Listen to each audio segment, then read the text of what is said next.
Hello, this is Cristina of Lacuna Coil, and you're on Groovey.TV, baby. Woo! Hey, this is Groovey. I'm here with Cristina from Lacuna Coil here at the Fillmore in Denver, Colorado. How's it going? Denver, Colorado. It's going pretty good. I can totally feel the altitude. Oh, it's like it's hard to breathe, but I can't wait for the show tonight because I know it's going to be great.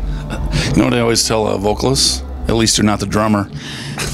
That's right. But at least the drummer doesn't sing, and our drummer is pretty bad at singing. So whoever is coming to the show is glad that he's not singing. That's awesome. So the new album, I mean, I've been a fan for a long time, but the new album is badass. Thank you. Very badass. And also, I heard it did like number 15 in Billboard? Yes, number 15. Yeah, I was pleasantly surprised, you know, especially right now that the market is going pretty in a pretty weird way, the music market. So I'm really happy that we got a lot of support from our fans and from whoever got the chance to get the album. Mm-hmm. We feel blessed. Thank you. Now, in my opinion, it is your best album. What, I mean, is it just like an elevation of, you know, over the years, or has something new happened, or? I feel that is the most complete one. I know that you usually come up with the most obvious phrase that's like, oh, it's the most mature, it's the most complete, but it's actually true because it's the sum of what we did in 15 years of career. You can hear the new influences and the new stuff, but you can also hear a lot of the old school vibe from albums like In a Reverie or Unleashed Memories, like between the first albums of our career. And I think it's a good mixture. It's the most obscure album we've ever done, the heaviest one, because we really wanted to put out the guitars this time, you know, with more solos and a heaviest sound, and we're really happy about the result. Very cool.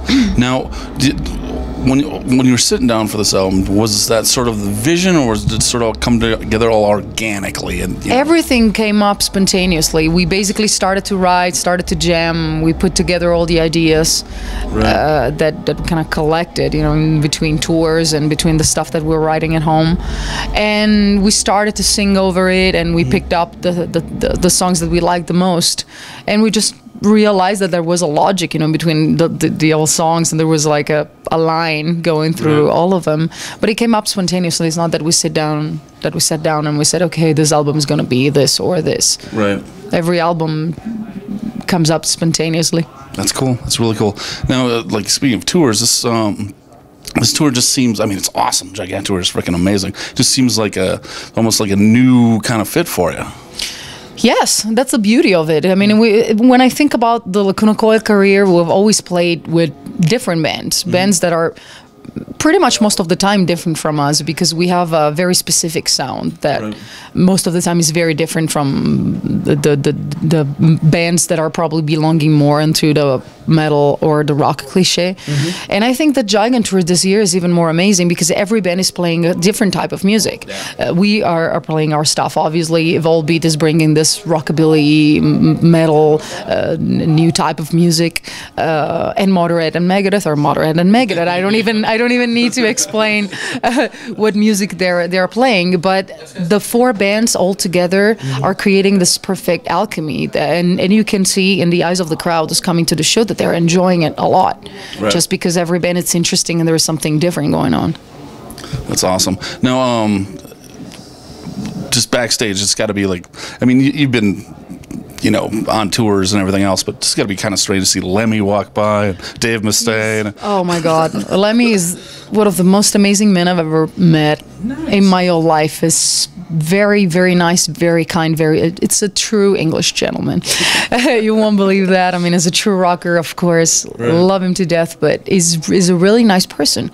I had a conversation with him about World War II and because he's a collector, so he showed me like all the medals that he has, all the pins, the jackets he got and made for him, and it was just like mesmerizing. I was like, am I really here talking with Lemmy about? And it's like talking with a friend. That's the amazing thing, because I haven't met him before this tour, but it's so genuine, so down to earth that when you talk with him, it's like, all right, he's the man. That's so cool. Amazing, really cool. That was the thing that blew me away, because we were just at the Rainbow, And it's true. He just sits down at the Rainbow and plays his bingo game, and everyone eats around him. And yeah, but even because I took a picture with him like years and years ago, but obviously it was just like, hey, Lemmy, can I take a picture with you? A thing at the Rainbow. But even if he was playing, even if he was lost in his own thing, he took the time to turn around and was like, yeah, let's take a picture. Right. You know, he wasn't having the rock star attitude like, fuck you, I'm doing my thing. This is fantastic, you know. It's like such an iconic person that is still so down to earth. It's admirable. Yeah, I think like a lot of people can learn from him, and you know, he's sort of like the icon.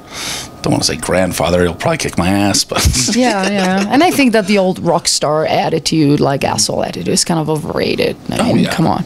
Absolutely. Okay, so what's coming up for the rest of 2012? We're going home in like a week. Okay. And we're going to stay home for 3 weeks, and then we're going to South America with Lamb of God and Hatebreed for a few gigs together, which is an unusual combination, but it's going to be fantastic. That's the coolest bill ever. Oh yeah, and they're both friends. Right. They're both bands are, you know, friends of us. So they can't wait, you know, to see Randy and Jamie and the guys. And then we're going to be back for a headliner tour in April. Okay. We're going to be announcing the gigs in a few days. Then we're going to be Scoop, yeah. Check on our website, because I always get mails from people like, when are you going to play here? And I'm like, we just played there 2 days ago, damn it. Just check the websites. Check the websites. Check the websites.com. Then we're gonna be on a small run with Megadeth and Rob Zombie in May, which is great. And then summer festivals, Rock on the Range and Welcome to Rockville in America for sure, confirmed.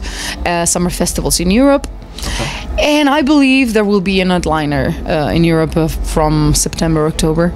Very cool. Very cool. Busy year. Absolutely. Well, I mean, you got to get this new album out there. Yes. Dark Adrenaline, I believe. Dark Adrenaline. I'm really bad with names, and like if you asked me a song title, I wouldn't know it, but I go like number 7's rad. me too. I have a very bad memory with song titles. Sometimes I ask him like, "What's your favorite song from this band?" I don't know. It's the song that does, and I start singing it, but I have no idea about titles. Number 3. Number 5 is pretty good too. Exactly. All right. There's one last question. It's actually the survey question we ask everyone coming through town, and it's brutal, and you're just gonna have to. It's horrible. In your entire career touring all over the world, what is the worst thing you have ever eaten? Worst thing that I've ever eaten. Let me think.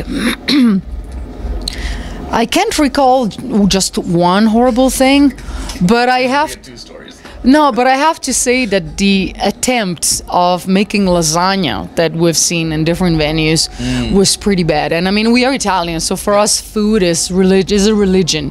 We are really picky. And I don't understand why. I was like, you guys have awesome burgers, awesome meat, awesome like specialties, American specialties. You know, why you really want to make lasagna if you don't make them properly? You need to put bechamel in it, and you don't even know what is it. Damn it. So probably lasagna. Probably lasagna. Really? But not that horrible to say, oh my God, I cannot really do this. So there's never been a time, say in Thailand or Indonesia, where you're just no, because when I see that there is something weird to me, I don't even try it. So I cannot really. I'm not like Andrew Zimmern. I'm not gonna eat scorpions or stuff like that.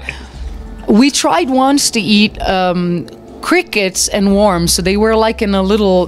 We had to do it. I was like, guys, let's do it. But they were like onion flavored, dried, and it was just like, okay, we did it, but. Where was on my this? cup of tea? Yeah, exactly. Where was this? I don't know. It's horrible. I don't know. But we did that. Right on. If I can make one suggestion, perhaps you should put lasagna recipes on the website. I would, but it's actually a very elaborate thing to do, especially if you want to do handmade pasta, which I always do when I make lasagna. Of course.